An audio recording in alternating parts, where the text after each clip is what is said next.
fear pisses me off, and it's in a good way. It pisses me off because it's like, well, I'm scared. The way to stop feeling fearful is to actually do something. Where things get derailed is where you're in that survival mode, but then you start to think someday, I'll be out of it, right?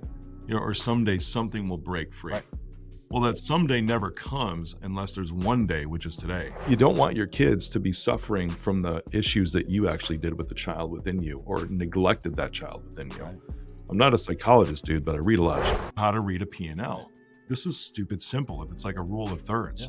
There truly is no business money problem that cannot be solved by simply generating more revenue. Someone's listening and they just heard you and they're like, Welcome back to Gathering the Kings. I'm your host, Chaz Wolf, and today I am so hyped to bring you this conversation with my man, Rick Jordan. Rick is the founder and CEO of Reach Out Technology. He's a cybersecurity expert that has spoken not only at NASDAQ, but Harvard, and can frequently be found on the news, giving his expert opinion and knowledge on cybersecurity.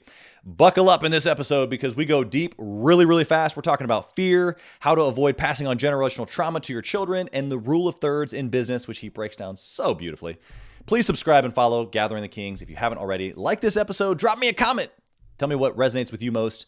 Enjoy the episode. All right, Rick, welcome to the King stage. My brother, I appreciate you being here. How are you today? Thanks for being here. Dude, I'm doing okay. I mean, the studio is like screwing up on me today. So here I am at my desk.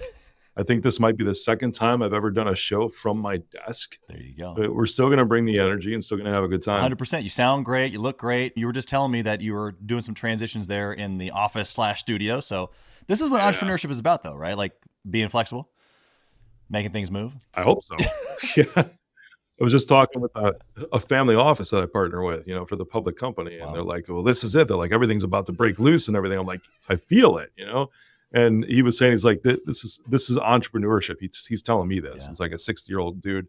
And he's like, it always gets like up to the edge, and then all of a sudden everything just breaks loose at once. That's right. And the issue that I see, man, with entrepreneurs and specifically, it's like, are you really that committed? Or anybody, like in any situation in life, are you really that committed to see it through? Yeah. Because you get to the point where it's like, you will get there, but most people fall short, like literally almost like if I just push another almost 30 seconds, that's it. Yeah. To the point of that breakthrough. And then it would be it. Cheers to that. I mean, let's jump right in on that because Rick, we're kind of high level principle, a little bit of woo here, but I love it. A little bit of woo, but here's the listener. Scotch. The listener's like, but how long do I hold on, right? Because there's this balance or this dichotomy of like holding on, persistence, but then you miss it, you miss your goal, but like maybe I'm in the wrong spot. What's been your experience? I mean, you're 20 years in, serial entrepreneur, you got just so much stuff that you've done and accomplished. How do you know when to press or when to release and pivot? Yeah, that's a good question, man. And in my mind, I was about to say something, and this is going to sound humorously sexual. Oh. It's not meant that way. I'm just prefacing it that way. When it gets to the point, this is seriously what went through my head. I'm like, do I say it this way? Because I'm just going to throw it out there because this is seriously the way the phrase came to my mind. Like when it gets to the point where you feel like you're forcing it, that's when you pull out. And it's I know it sounds funny, but that's the only time I've ever been like, this is not for me. Yeah. And it's because everything else, it's like you can put forth the hard work and things will be difficult. Yeah. But when you get to the point where you just feel it's like, am I forcing this to happen? Yeah. Am I seeing all these things around me that say that it shouldn't be the case? Right. And you can differentiate between those. And that's where maybe experience or discernment comes in place because you see certain signs, right? Yeah. If you just see difficulty is not saying you're forcing it. Right. It just means that you might have to learn a new skill set. You just have to answer that question, how, rather than the why. That's the discernment of saying, you know what, it's okay. This is going to be hard, but I can still push through it. If it gets to the point to where you're like, you know what, I've been shown all these signs that tell me why not, don't do this. Right. And I'm ignoring them. That's a different scenario. If you're trying to tackle the how with the issues that are coming at you versus ignoring the issues that are coming at you and pressing through anyways, that's the difference between just pushing through for your breakthrough and then trying to force it. Forcing it is you pull out. Yeah. Yeah, I think you did a great job there. And even in that, it's like a little bit left up to interpretation, because that in that moment, that's the feeling of this. It is. Yeah. Yeah, I'm either pressing here because I believe, and Yeah. I'm getting a little bit of feedback. But that difficulty word that you used, how have you, in maybe your experience, experienced difficulty but then pressed through? Like, because there's a lot of people that bump up against that and then go, like, it wasn't for me. I'm not designed for this. You Yeah. know what I mean? Yeah. That's man, that those phrases that you just said sadden me because they're very common. Yeah.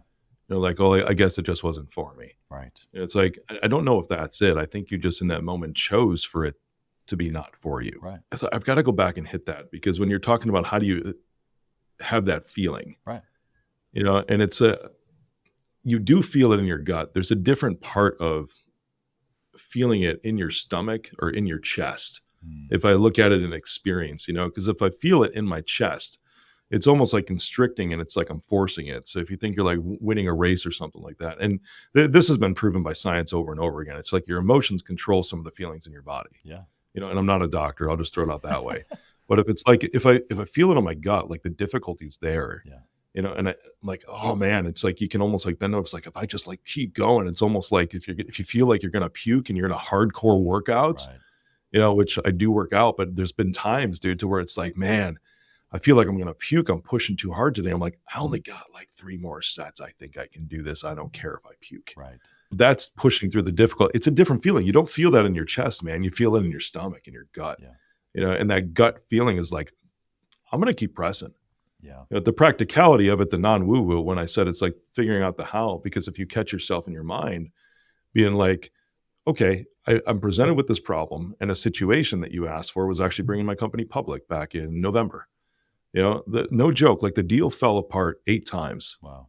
8 times in the last 5 days leading up to it, to where it all just happened. Wow.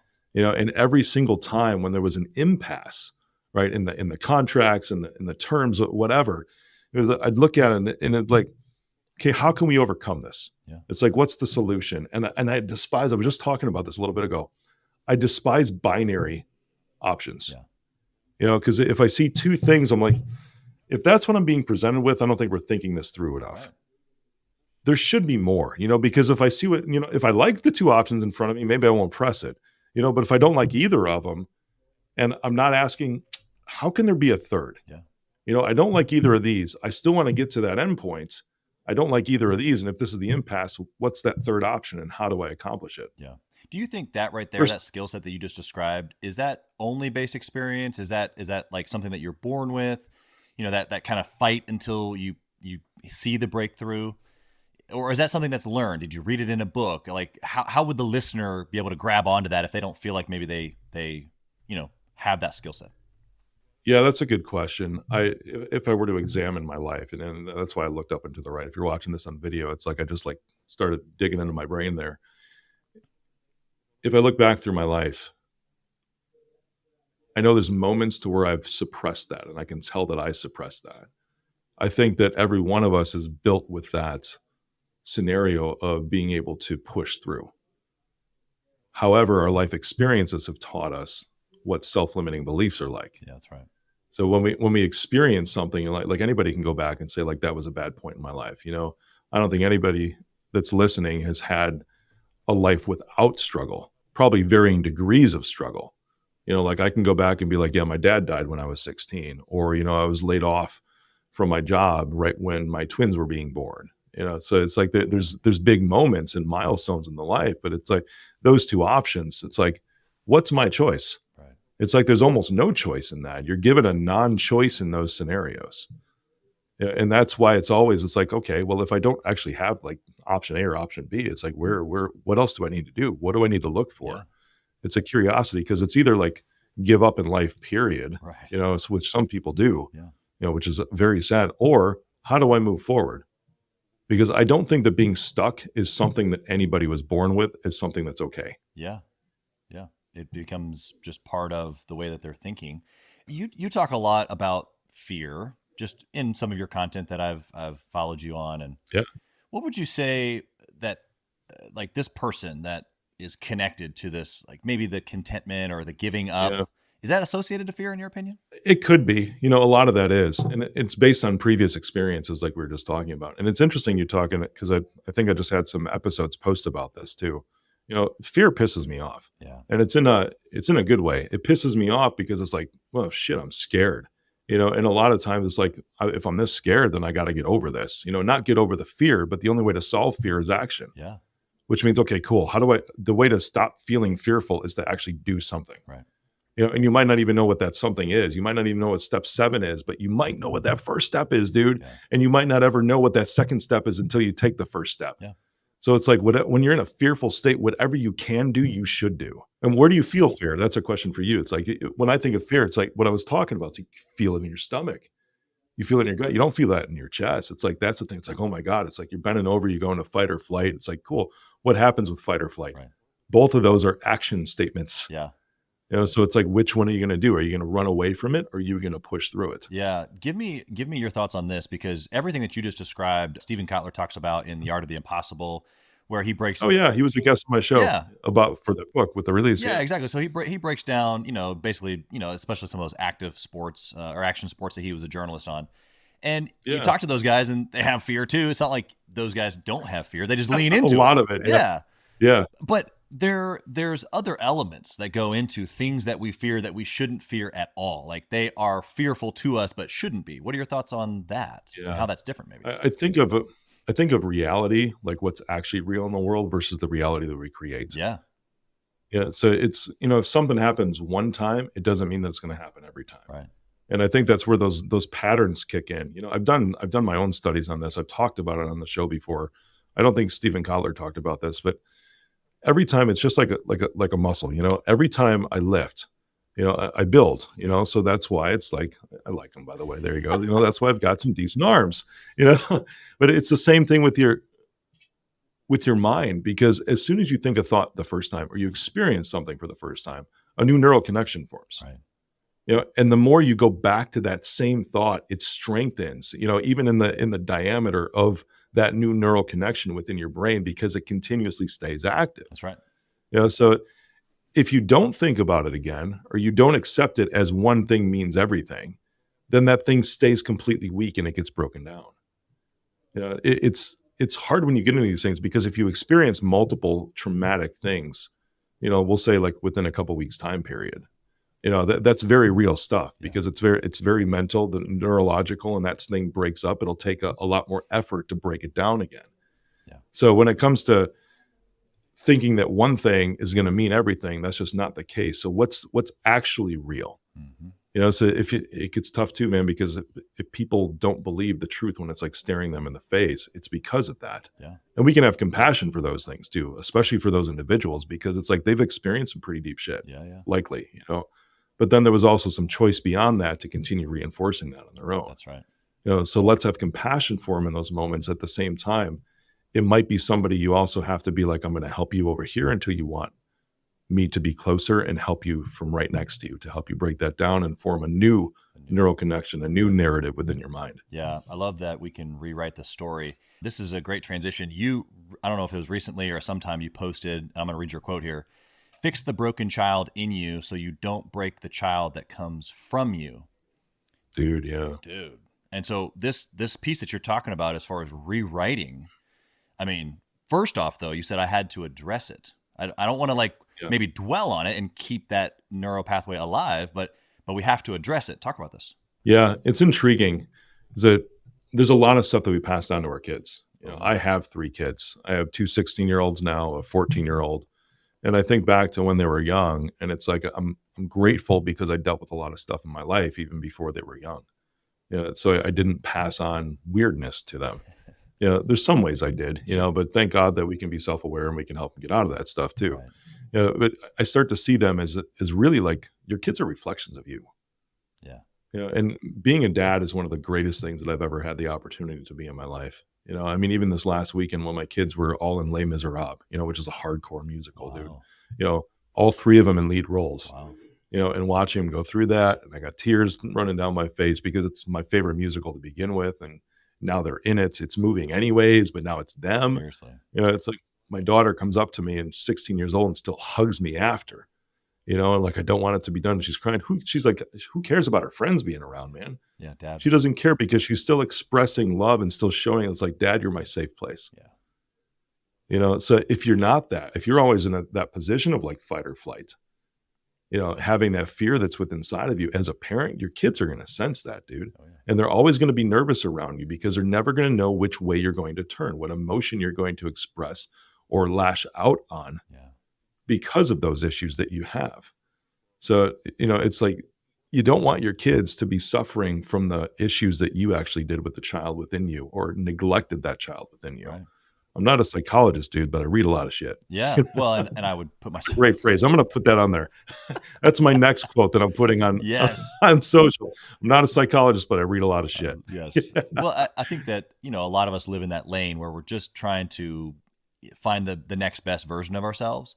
And sometimes it's a sentence like that unlocks it, where you're like, ooh, okay, how do I address these things? And so for you, I heard you say in there's quite a bit of maturity around how you've been around your children. What's been your, looking back now, 16 years of being a dad, what would you say to the dad mom entrepreneurs listening right now who are trying to balance all that stuff? Not only just the emotions of it all, but the actual business and the life and all the things. What have you done well?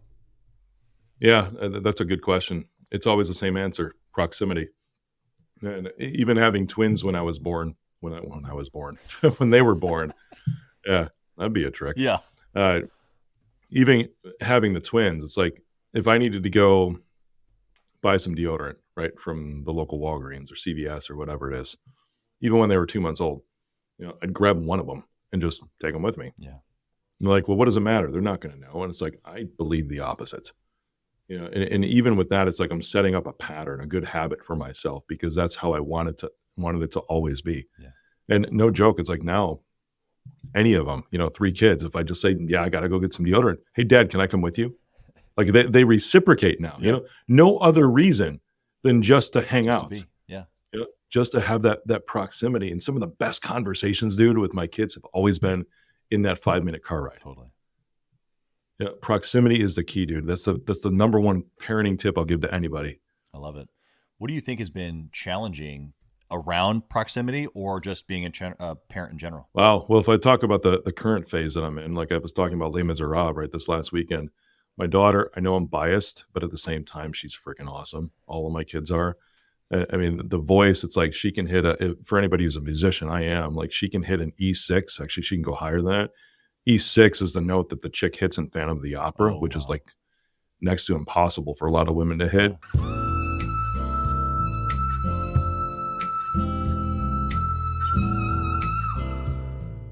But then her acting is there too, so she's been saying this for 2 years. And at first it's like, yeah, whatever, I'll support you. Of course I will.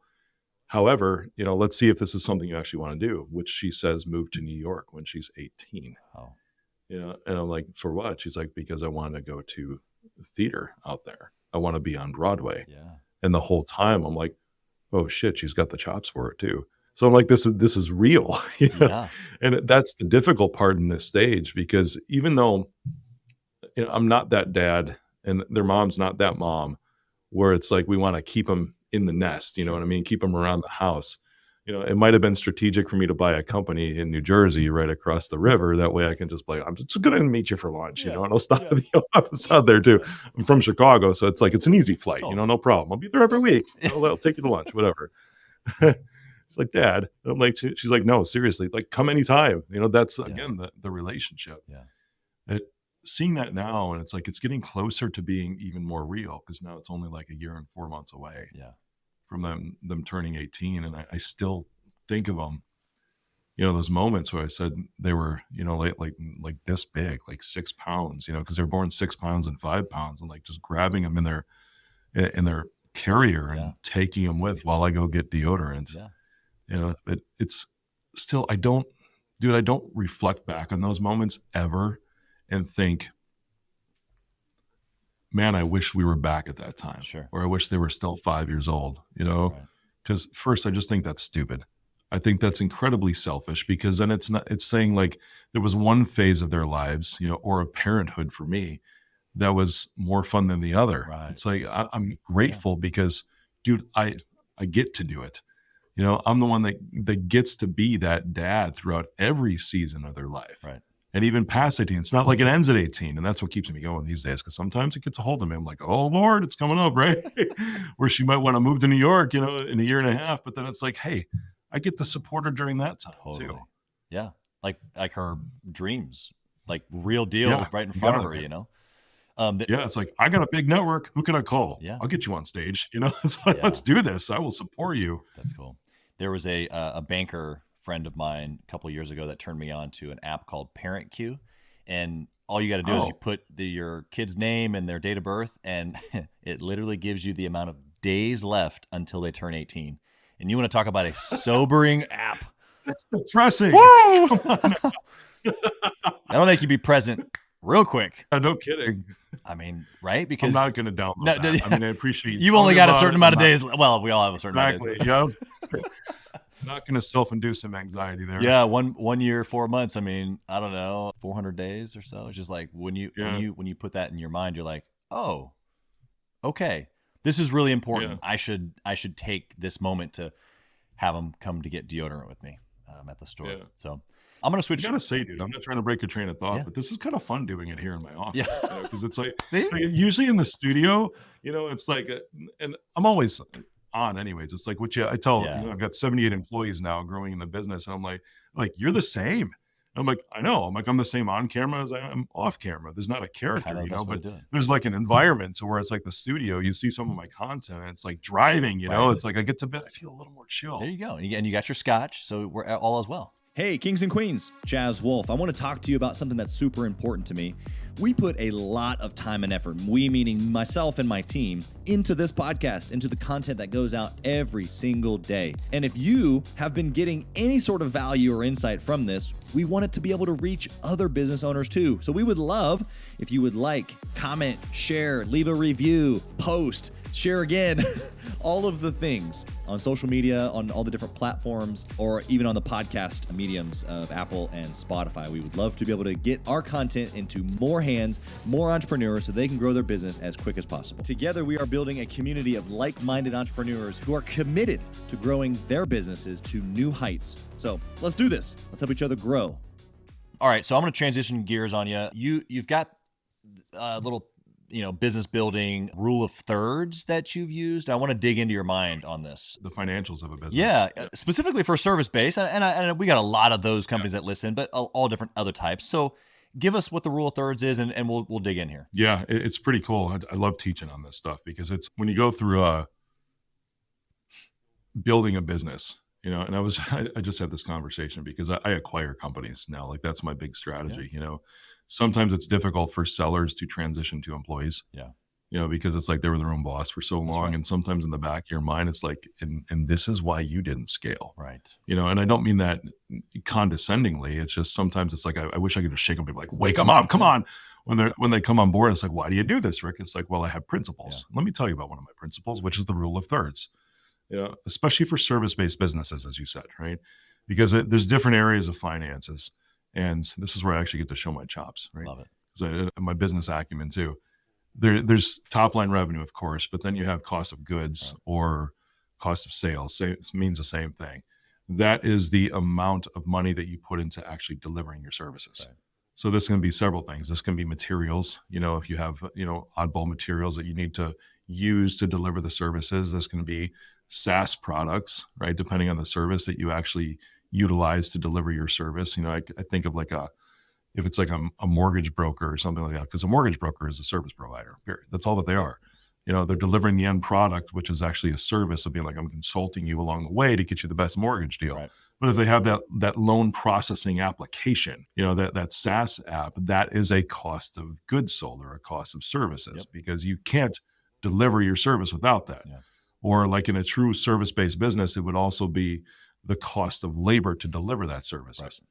Not the bookkeeper that's sitting in your office, because that's just overhead, but literally like a technician or a carpenter, as an example, would be somebody who is active in their wage 100% is required to deliver that service. So that's cost of goods sold. It's amazing, man, on how many business owners I've come across that don't understand basic financials. Oh yeah. And It's not difficult to understand. Exactly. Yeah. But when you break it down into this, it actually makes sense. And I think back, it's like, what, if anybody remembers Radio Shack, when I was 17, I was in the Radio Shack manager training program. Okay. And they gave me $1 million store 3 days after my 18th birthday. Wow. But during that management training with Radio Shack, they taught me how to read P&Ls. Yeah. And then even more so, they said, hey, what you get bonus on is your net operating profit. Nothing else. It's actually really simple. Your bonus comes off of how profitable you are. Yeah.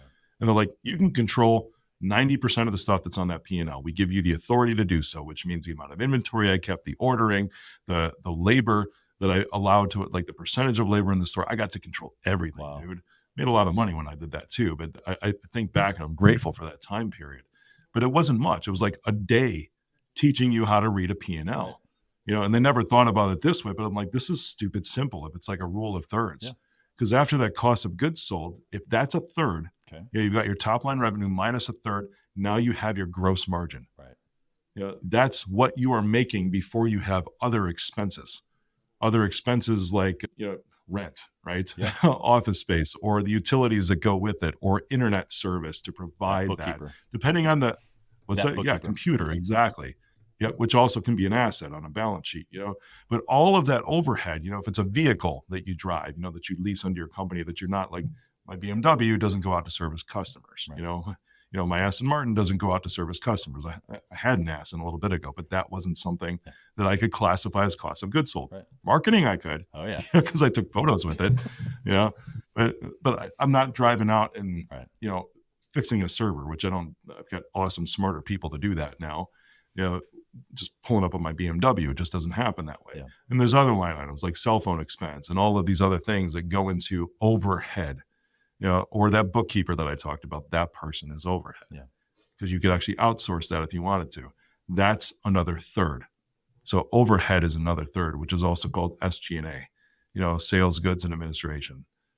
Now, sales, general administration, sorry. So if you have a third from top line revenue, deduct that's your cost of goods sold. This is a good principle to follow because then you can always maintain, roughly speaking, like a 67% gross margin, right, at a minimum.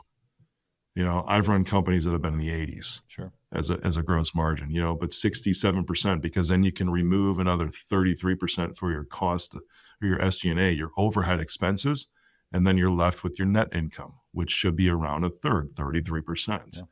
That's a good margin to run a business off of. That's right.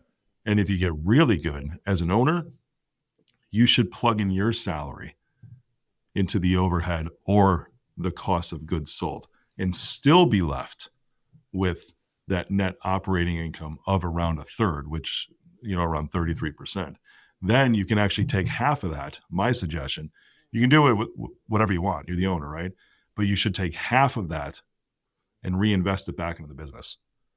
Not only is it good for taxes because you're spending more, but you can look at half of that when you're left over to invest in new assets. Maybe acquire something to deliver new services, add a new service to your portfolio. Maybe hire a salesperson, something right, that you can tie directly back to generating more top line revenue. You can't do that if you're running a 10% net operating income. Right. You just can't do it. So if you can structure it in the rule of thirds and you still have a third left over after you pay yourself as an owner, yeah, it's a big deal. You can take half of what's left and reinvest.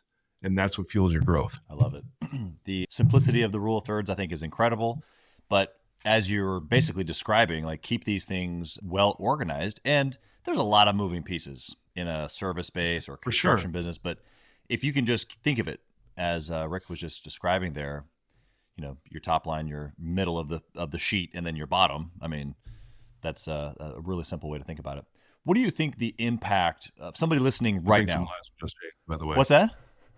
So I think some lives were just changed, by the way. I've had that happen when I've explained that. I freaking love it, dude. That's what fuels me. I was just getting ready to say, like, someone's listening and they just heard you and they're like, what do they go do with that information?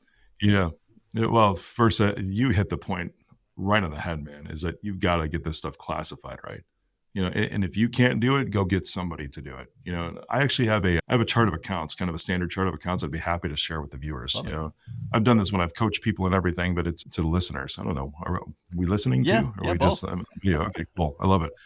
It's You never know nowadays, Yeah. because there's so many things. It's like my team gets me booked and I love it. I got a great team. And it's like, okay, is this one live? Is it recorded? Right. Now I just don't know. So I just jump into it. And like, let's crush Here this. we are. Yeah, I know, right? So yeah, the practicality of that is you have to start classifying things correctly. Yeah. Yeah. Because I've heard this cliche phrase before. It's true. I hate cliches, but it's just out of principle because I'm a little bit more of a disruptor and a rebel. But the cliche of like, you can't manage what you can't measure or what you don't measure. Right. That's very, very true, especially in the case of finance. Yeah. So when you can actually see where you're at, you can start to make the adjustments. Yeah. And even more so, you can start to make predictions when you have those numbers in front of you, because then you can actually plan for that growth out in the future, or you can plan for certain things. Like there's been times, of course, any business owner, even to reach out, it's like we've had cash flow shortages, but then we can like project things out 13 weeks and be like, okay, where's the tough weeks coming up with what we expect for what's going out compared to what we expect to what's going in, and how do we need to adjust?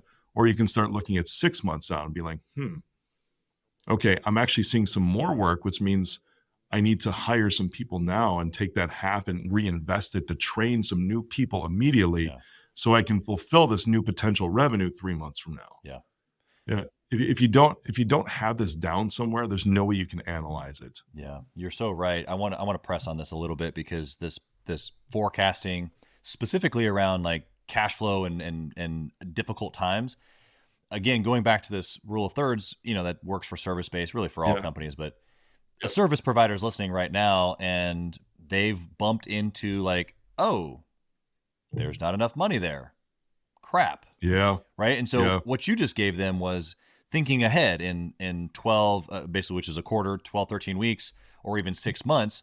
Give me your mindset on that. Like, as I'm looking forward, I've got projects that are still yet to come in and money to come in. I'm calculating that in a timeline. Of course, I'm projecting out my expenses in the way that you just gave, COGS, and then the administrative, and then my net. Anything else to be thinking of there as I'm overlaying these things over a 13-week or a 26-week period? Yeah, for sure. You're seeing some problems. And I laugh because I'm going to quote one of my board members and advisors for years. Whenever I've been like, dude, it's like, I'm seeing some difficulty on the horizon here and everything. And he'll just say, Rick, go sell some more shit. Yep. And I'd be like, that's so simple, because and there truly is no business money problem that cannot be solved by simply generating more revenue. As long as you're with good margins like you already gave us. Exactly. Yeah. And even in the moments, because there's times to where it's like, okay, I need this quickly. Yep. Because it's like, if you have accounts receivable, because most of the stuff that we do as a service provider is on auto pay. But then there's some things like projects, so there was a time to where it was like a new acquisition. It was like a $4 million acquisition, but it had ballooned that subsidiary to like $1 million in AR. And I'm like, this cannot be. Right. So when I think about that, it's like, that means that's a full quarter, because it's 25%, right? That's a full quarter of the year, literally 3 months of delay in cash. Yep. It's like, what do we need to do for this? Because then it's like, how can we push? And then another board member's like, dude, just call people and be like, I'll give you 5% off if you wire the money in the next 48 hours. Yep. So when you're talking about good margins, it's like, sure, we're generating more revenue, but sometimes it's also okay to take a small little hit so you can actually get that breathing room you need. Because there's a lot of emotions that go into that stress that's provided by a cash flow shortage on the business owner. Oh, yeah. Yeah. How am I still going to make payroll? How am I going to hit my payables? Because I got my credit line maxed with the distributor. How am I going to pay that? Because I got orders that are being held. And it's like that. When you start to look at that, it's like, comes back. His name's Kingsley. It's like, I'll go sell some more shit. Yeah. And you're so right. I think that the caveat there that you gave, which is, go sell more stuff, but it's got to be the right type of stuff. I think that I've lived my life from a sales background of like, sales solves everything, except if you're selling the wrong stuff. And so I think that you did a great job there of giving us that distinction. And so why do you think that that's difficult? Because there's a lot of business owners, even the ones listening right now, that either are in the middle of a cash flow crunch or have experienced it even this year, and going, okay, the reality is, I was just talking to one of my companies, the leaders, just 2 days ago. And I was like, okay, well, we can do this. We're looking at the projections and, moving things around. It's like, but do you know the answer? Go get another deal. Right? And so I love it. Yeah. It literally happened this week. So oh man. What's the dude, this was like during COVID too. And I started to hate the word pivot. It was legitimately like the thing that I just would be infuriated by every time I heard that, and that was, see, I still get excited in here, even not being in the studio. Yeah, yeah, exactly. So passionate about not using this word because I think it's a cop out. Yeah. Because I think it's more like moving aside the real problem, not addressing, be like, I'll just go over here. Yep. So there are times to where it is the wrong stuff, and that probably comes back to our forcing it or breaking through scenario that we were talking about earlier. But a lot of times it's just, you're probably not just charging enough money for what you're delivering. Right. Your pricing's off, which actually comes to a mindset problem in and of itself, because you don't understand the worth that you have and you're unable to articulate the value you provide to your customers in order to get the price that you need. Yeah. This plays out in that company I was just describing to you. It's a new company. We launched it last year, and our pricing based on estimates that we then executed on projects were too small. The margins were too small, but we didn't know that until you get down the road and you're like, this is really tight. Why? You start realizing that those thirds weren't in play. They weren't in right order. They weren't in right proportion. Yeah. And so I think that for every business owner, and I'm going to lead this into, you talk a lot about startup to scale. And so that's kind of where I'm headed here. But a lot of those startup modes is like, look, we just got to go sell something. Yes, we got to take really good care of it, because if you just squander it, then you might as well not have even done it. But a lot of times, especially that run ramp that you were just talking about, if you can give yourself some breathing room, that's why a lot of, whether it's raising money or getting a working capital, like all it is I'm buying me time to go sell enough and create enough systems and hire enough great people to where it takes off. Would you agree with this? Talk a little bit more on this. For sure. Yeah, absolutely. There's a point, and I fully believe in being able to analyze your expenses and your people with that too, because when you're talking about, do we accelerate revenue or do we cut back on expenses? Right. I think the answer is, generally speaking, in that order. Right. Because it's, even as I acquire companies, I always say I'd rather do more with the same than the same with less. Right. So when you're taking a look at your specific scenario you're proposing, still the answer is always do another deal. Yeah. And at the same time, when you do that other deal, then you can reinvest and hire more people, like we were talking about earlier. Yeah. But sometimes, a lot of times, really, I'll put that caveat on there. A lot of times you always have the right amount of people as well. Because if you can focus on the efficiencies of those people rather than hiring new people, you can do more with the same, and you become scalable that way. Yeah. So processes, procedures, and it's dude, I get it. I mean, even like looking back, when I started Reach Out, it's like, especially in the case to where it was, twins being born, no job, like whatever, it's money. I need it right now. Yeah. Whatever the price I need to make in order to get this deal, fine. Yep. But then there was still a strategic plan, because at that point it was quite literally survival. Yeah. And I don't think, most people listening or watching might have had a moment of that in their life, maybe a couple of moments, but that's not perpetual. Yeah. That is not all the time, to where it's like you're in this crisis mode of survival to literally put food on the table, to buy formula for kids that were just born, and pay a mortgage of the house or get it out of foreclosure so you're not evicted from that home either. Yeah. Like that was a stage in my life, everything I just described. Yeah. It wasn't continuous and perpetual. Yeah. And it's because I said, I'm doing what I need to do right now. And that's valid. Dude, that is totally, anybody who's listening, it's like, understand that is totally valid, that you should do what you need to do right now. Right. And understand that what you're doing right now is not what you should be doing 6 months from now. Yeah. Because you should have broken through whatever it is and figured your shit out, at least by that 6 month mark, to push forth into the next phase of that. If you're in a mud pond right now, dude, it's like, cool. It's like first foot out. Right. It's like awesome. It's a different strategy to get the second foot out. Yeah. Yeah. We were just in Nashville, I told you, this past week with some of our clients, and Jeff Goins is a top New York Times bestseller author and has ghostwritten many of the, probably our favorite books. Just an incredible author. And so he had dinner with us, and he was giving us this story of how he got lost literally in the woods. And what he basically described was that he just had to keep moving. And eventually he found a street, and it was like, in the middle of the morning, or middle of the night, like 4 a.m. And nobody would pick him up on the side of the road. Finally, the cops picked him up because, he looked just deranged and crazy.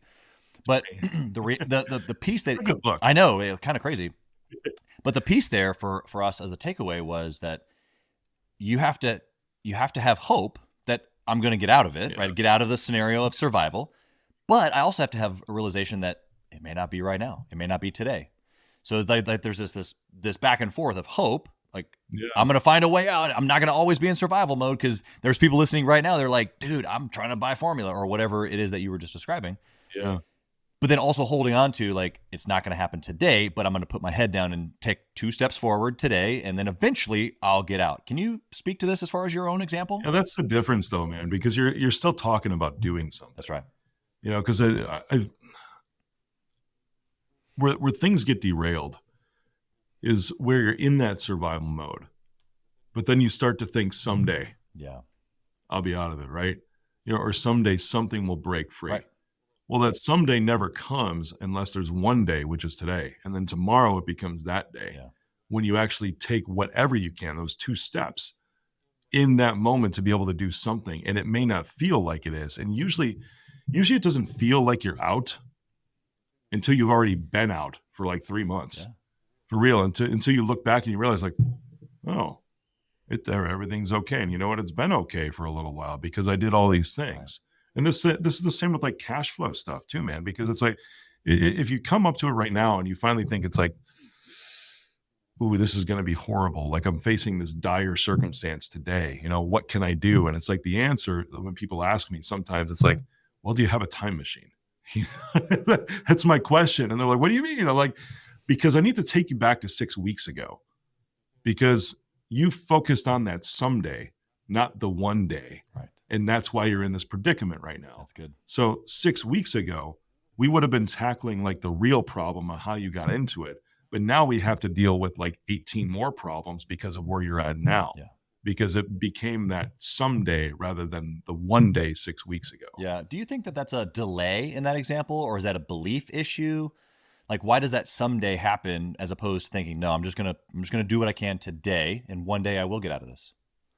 There's a lot of reasons, man. It's, you know, procrastination is one of them, you know, and I've always said it's like procrastination is really like perfectionism in disguise, you know, but it's a symptom of a greater thing. And the greater thing is really refusing to look at what's actually in front of you. And we talked a little bit about that earlier, you know, because avoidance is, I mean, you can call it like partly depression or anything like that, but it's the awareness and really more like the acceptance, you know, of most likely the choices that got me here are actually the things that got me here versus something else outside and external happening to you, which can happen. Sure. You know, of course it can. It's like, like I said, my dad getting leukemia, you know, whatever. It's like that's definitely something that happened to me, dude, you know, and it happened for me, but it's not like the Tony Robbins thing. It's like, you know, I like Tony for the most part, you know, but at the same time when he's like, yeah, life is happening for you, not to you or whatever. And it's like, there's no not. It's more like an and. Sure. Yeah. Because there's real shit that really can happen to you. Totally.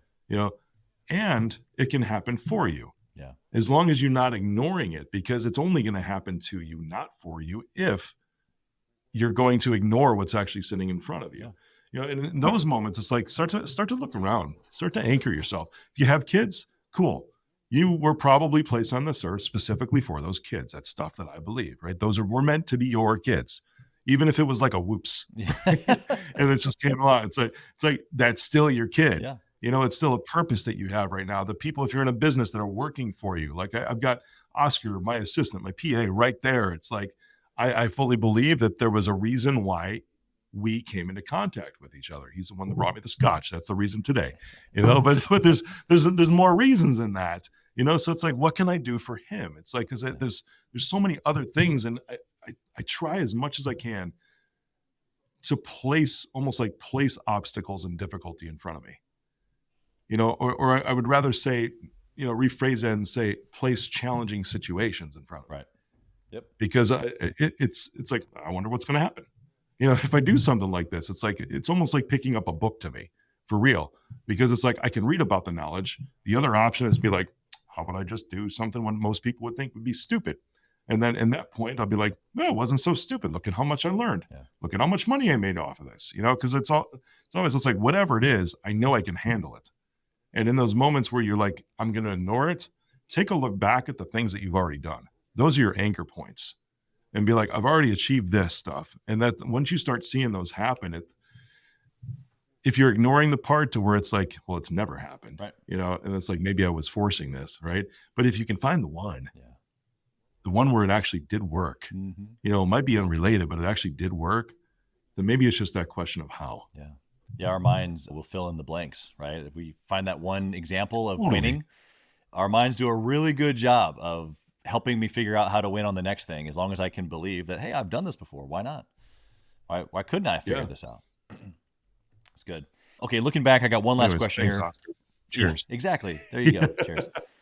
We'll cheers to one more thing here, Rick. You've obviously had a successful career and a successful family, all these cool things we've got to discuss today. But if you could roll back the clock and talk to the younger Rick, whisper something into his ear, what would that be?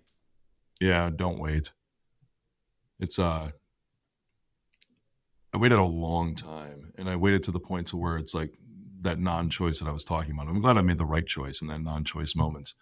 That I wanted to start something, if you want to call it on my own, whatever, years before I actually did. Yeah.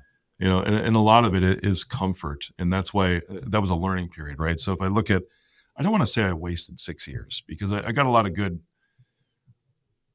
experience during those times. I met cool people. Sure. I was the first agent in Geek Squad in Chicago during that time period too, which kind of like it's become part of my story now. Yeah. From being like a Geek Squad guy to having a public company, Right. in cybersecurity. So it's become part of the story. But it's like, if I take a look back, it's like those years I always wanted to do something, for entrepreneurial. And I wish I had not waited. That's bad, because that's a statement without compassion, but I can reflect on it in the learnings. And it's like, there's 3 things that I completely believe in now, whenever any situation approaches. When I said don't wait, it's like those 3 things are calm, confident, never hesitate. It's kind of a code that I live by, because of course you work backwards, like time kills all deals. But then there's also opportunities that can be missed, and those become moments where you actually should grieve, because you can look back and be like, it's, people believe that things come back around, and I do for the most part, but like, the woo-woo stuff, right? It's like, oh, if it's meant for you, it's going to come back around. Reality is sometimes it doesn't. Yeah, you may just miss a lot of times it doesn't. Exactly. Yep. So now you can look for the next opportunity, but it's going to look a lot different. It's never going to be that exact same thing again. Yeah, that's good. That's why it's like calm, confident, never hesitate. Yeah, what I didn't hear is urgently, rush, hurry up, quick, you're going to miss. I heard poise, maturity, and some of those things come from experience, like you said earlier in the show. But I think that the listeners can take away even just some of your formulas here and go, okay, like, how do I practically just make really good choices? That's in essence what this has come down to. So. Yeah, there's a lot I could probably codify and sell a course out of what I just said today. but it's we'll add you to the guru it's how list. I live, dude. It's just how I live. Yeah, it's awesome, man. Well, how can the listeners find you and get connected to you? How can they follow you? All of that. We'll put it in the show notes as well, but give it to us for the listeners. Yeah, thanks, man. I'm most active on Instagram at Mr. Rick Jordan. There's nice links in the bio. You can do anything with me there, but DM me. I'm in those all the time. Cool. All the time. Otherwise LinkedIn, if you're on the business side. I'm active a lot more on Twitter these days too, ever since going public, because it's like all the shareholders follow you on Twitter for that reason. Got it. There you go. Well, you heard it first here. You've been incredible in your journey, but also here today, you've given us really some really cool stuff to think about. I appreciate the agitation of thought, as I like to say, and I just really wish you nothing but success in all that you're doing, and with the new deal and the kiddos thinking about, all the cool things that they're thinking about, especially with your daughter. Well, really. Thanks for sharing, man. I appreciate you. Thanks for being here. Thank you. Thank you for listening to Gathering the Kings today. I hope that you were able to pull out a few nuggets to go apply into your business right away. More importantly, though, I hope that you're realizing that it takes more to be successful than just being by yourself, doing it all on your own, carrying the weight all by yourself. What I have realized, not only in my own journey from multiple businesses and multiple different industries, and now interviewing over 200 or 300 other very successful 7, 8, and 9-figure business owners, is that it's tough to do it alone. And so Gathering the Kings exists to bring together successful entrepreneurs. In fact, we are putting together 1,000 kings specifically who are grateful but not done. We're intentionally assembling kings who fight tooth and nail for their business, family, and communities. And here's what we believe, that in the pursuit of excellence in those areas, that it ignites within us the responsibility to govern power and forge a lasting legacy. So if that relates and resonates with you, and you know that you need people around you, sharp, qualified, other very successful business owners, I want you to go to gatheringthekings.com. I want you to take a look at what we're doing and see if it makes sense for you to be part of our pursuit to 1,000 kings. Talk soon.